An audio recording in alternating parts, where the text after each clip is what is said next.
Hey everyone, welcome back to Mr. English Podcast. I'm Emma. And I'm James. And today's episode is, well, sort of about something really important. Okay, and that sort of right there is actually today's entire topic, ladies and gentlemen. Exactly. Today we're talking about hedge words. Those wonderfully vague little phrases like sort of, kind of, rather, and quite. The secret weapons native speakers use to sound natural, polite, and just delightfully indirect. Delightfully indirect. I love that description. Because honestly, native English speakers are professional hedgers. It's basically a national sport in some countries. It really is. Especially in Britain, where saying it's quite good can secretly mean anything from I genuinely enjoyed it to please never make me eat this again. Nothing at all. And here's the thing, native speakers don't actually talk like that. Not really. In real life, English is bursting with colour when it comes to emotions. But most learners are stuck using like 5 grey, boring words. 5 grey, boring words. I love that description because it's so true. Happy, sad, angry, tired, fine. That's basically it for a lot of people. And that's the real problem we're solving today. It's not that learners don't feel a full range of emotions. Obviously they do. It's that they don't have the vocabulary to actually paint that emotion accurately. Okay, so give us the reframe, James. How should people think about this differently? All right, here's the image I want everyone to hold on to. Think of your basic emotion words, happy, sad, angry, as just the primary colors, red, yellow, blue. Useful, sure, but incredibly limited. Today, we're handing you the whole paint set. Every shade, every mix, every little in-between feeling you actually experience daily. The whole paint set. I love that so much. Because honestly, feelings are never just happy or sad, are they? They're way messier and more specific than that. Exactly. And that's exactly why native speakers use so much slang and casual expression around emotions, because plain words just can't capture the real texture of how we feel. Okay, well, let's get into it then. And speaking of texture, let's start with the happy end of the spectrum, because I actually have a genuinely fun British phrase for this. Go on. Chuffed. As in, I am absolutely chuffed about this. It's a very British way of saying you're proud and pleased about something, usually a small personal win. I love chuffed. It just sounds happy, doesn't it? Even the sound of the word feels bouncy. It really does. You could say, I was so chuffed when I got that promotion, or she's dead chuffed with her exam results. Dead chuffed. A lovely British combo there. Dead meaning really or very in slang. Okay, my turn. American side of things now. When Americans are extremely excited about something upcoming, they often say, I'm stoked. Oh, stoked is such a good one. It's got this surfer, high energy feeling to it. Exactly. You could say, I'm so stoked for this weekend. Or, he's stoked about the new job. It's basically thrilled, but way more casual and fun to say. Okay, level up.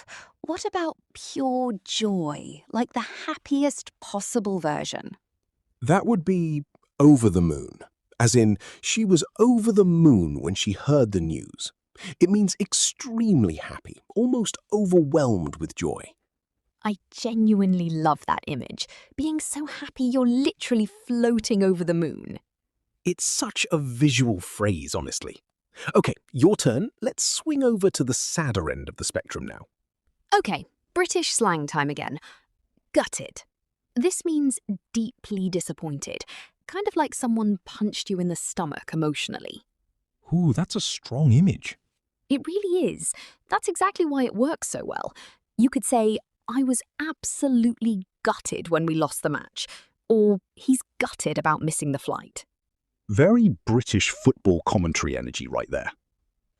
Extremely, yes. And on the American side, when someone's feeling down but not dramatically devastated, more like a mild sadness. They often say, I'm feeling kind of bummed out. Bummed out. That's such a good casual sadness phrase. Perfect for, like, minor disappointments. Exactly. I'm a bit bummed out that the concert got cancelled. That kind of everyday letdown feeling. Okay, let's move into something a little more nuanced now. Anxiety and nervousness. Because this one honestly deserves its own episode. It really does. Give us your favourite one first. On edge. This means nervous, tense, easily startled. Like your whole body is slightly alert, waiting for something to go wrong. I've been really on edge before the interview, or she's on edge about the results coming out tomorrow. That phrase is so physical too. You can practically feel the tension in your shoulders just saying it. Exactly. And here's a closely related one that's absolutely everywhere in casual conversation. Butterflies in my stomach. This describes that fluttery, nervous excitement feeling, often before something important, like a date, a performance, or a big presentation. Oh, I love that one. It's such a physical, sensory way to describe an emotion, instead of just naming it flatly. Exactly. And speaking of physical sensations, that actually leads perfectly into today's practical technique, because I know we've thrown a lot of vocabulary at everyone already. Okay, save us. What's the trick? We call it body mapping. Instead of trying to instantly find the perfect emotion word, first notice where you physically feel something in your body. Tight chest, warm face, heavy shoulders, fluttery stomach, and then reach for vocabulary that matches that specific physical sensation. So instead of standing there thinking, am I nervous or excited, you just check in with your body first. Exactly. Because honestly, half the time, nervous and excited feel almost physically identical. Racing heart, fluttery stomach. The words come much more easily once you've identified the sensation first. That's such a smart trick, and honestly, such a relief, because I always felt like I needed the perfect word immediately, under pressure. Nobody needs the perfect word immediately. That's honestly an unrealistic goal even for native speakers. Even native speakers pause, stumble, and say, how do I put this? All the time. Fluency was never about instant perfection. It's about slowly closing the gap between what you feel and what you can actually say out loud. Closing the gap. I love that framing. It takes so much pressure off. It really does. Okay, speaking of pressure, this is actually the perfect moment for that story I teased at the very beginning. Oh no, here we go, everyone. The moment you've been waiting for. The moment we promised. Okay, so first date a few years back. Very nervous, trying really hard to sound impressive and fluent. He asks me how I'm feeling about the date so far. And instead of saying something normal like a little nervous but good, my brain just panicked and grabbed the wrong word entirely. What did you say? I said, I'm quite disturbed right now. Meaning to say nervous, but somehow landing on disturbed, which sounds like I thought he was some kind of horror movie villain. Disturbed? Oh no, Emma, that is so much worse than nervous. So much worse. His face just completely dropped, and there was this horrible silence, and I had to quickly explain, no, I mean nervous, good nervous, not scared nervous. The classic emotional vocabulary crash, live on a first date. Incredible. Absolutely incredible, and honestly, that's exactly why body mapping would have saved me completely, because if I just said, my stomach's doing flips right now, it would have sounded charming instead of terrifying. Exactly. My stomach's doing flips. That's such a lovely, safe, physical way to express nervous excitement without accidentally sounding like you're diagnosing a psychological condition. Lesson learned, expensively. on an actual date. Okay, let's cover a couple more essential feelings before we wrap up, because I think everyone deserves a well-rounded emotional vocabulary today. Agreed. Let's talk about frustration and anger, because plain angry honestly undersells so many everyday moments.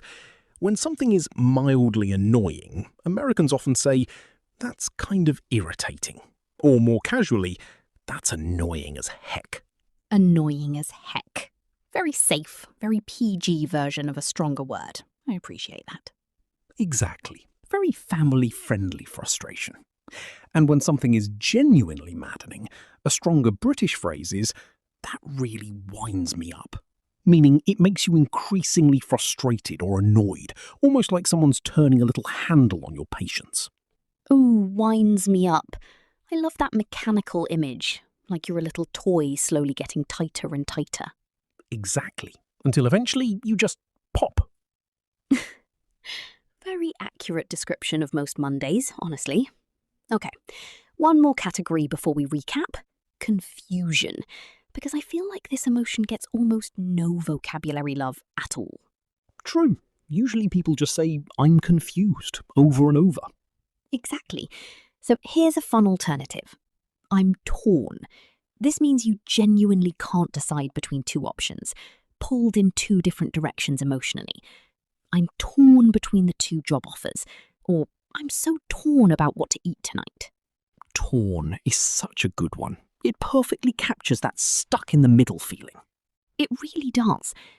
Actually, before we recap, let's squeeze in one more category, because I feel like it would be a crime to do an entire episode on feelings and skip warmth and gratitude completely. Oh, good call. We can't leave out the fuzzy feelings. Exactly. The fuzzy feelings deserve airtime too.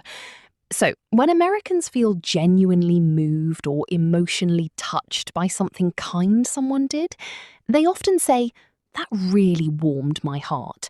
Or more casually, "Oh, that's so sweet. It made my day." Made my day. I use that one constantly. It's such a lovely, small, everyday compliment. It really is. Perfect for those tiny, unexpected kindnesses, like someone holding a door open at exactly the right moment.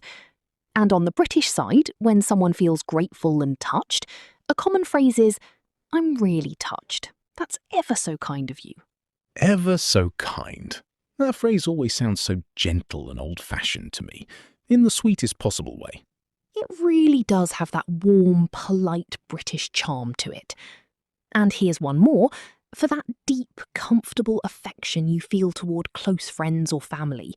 Not romantic love, just warm closeness. People often say, "I really cherish our friendship." Or more casually, "You mean the world to me." Okay, "you mean the world to me" might actually be one of the most beautiful phrases in this entire episode, honestly. It really is a lovely one. And it works beautifully for friends, family, honestly, even pets. No judgment here. Absolutely no judgment. My cat means the entire world to me, easily. As it should be. Okay, now let's properly recap everything for our listeners, because we've covered a lot of emotional ground today. Let's do it. On the happy end, we've got chuffed, proud and pleased, British flavour, stoked, excited, American flavour, and over the moon, pure joy, universal favourite. On the sadder side, gutted, deeply disappointed, British, and bummed out, mildly disappointed, American. For nervous energy, on edge, tense and alert, and butterflies in my stomach, that fluttery, excited nervousness. For frustration, annoying as heck, mild irritation, and winds me up, growing frustration, British style. And finally, torn, stuck between two choices, unable to decide. What a beautiful full paint set. Honestly, from British chuffed and gutted to American stoked and bummed out, We've genuinely covered the entire emotional rainbow today. We really have. And remember, the real trick behind all of this isn't memorizing every single word today. It's starting with body mapping, noticing the physical sensation first, and then slowly building your vocabulary from there. One honest feeling at a time. One honest feeling at a time. I love that as today's final takeaway. And genuinely, thank you so much for staying with us this whole episode, especially through my slightly humiliating first date confession. We appreciate the sacrifice, Emma, truly, for the greater good of English learners everywhere. Anything for the podcast. Okay, here's your homework for today, everyone. Next time someone asks how you're feeling, skip fine, skip good, and reach for one of today's words instead. Chuffed, stoked, on edge, torn, whatever actually fits. And if you try it, genuinely drop a comment and tell us which word you used. And honestly, if you've got your own embarrassing, emotional vocabulary story like Emma's, we would absolutely love to hear that too. We read every single comment, and we promise nothing you share could possibly be more embarrassing than "I'm quite disturbed right now on a first date." A truly unbeatable record, honestly. Take care of your English, and take care of those butterflies, good or bad. And hey, one last thought before we go. If you only remember one thing from this whole episode, let it be this. Feelings were never meant to fit into just 5 grey words. You've got the whole paint set now, so go use it. The whole paint set, full circle. I love it. Okay, now we're really done. Bye, everyone. Bye.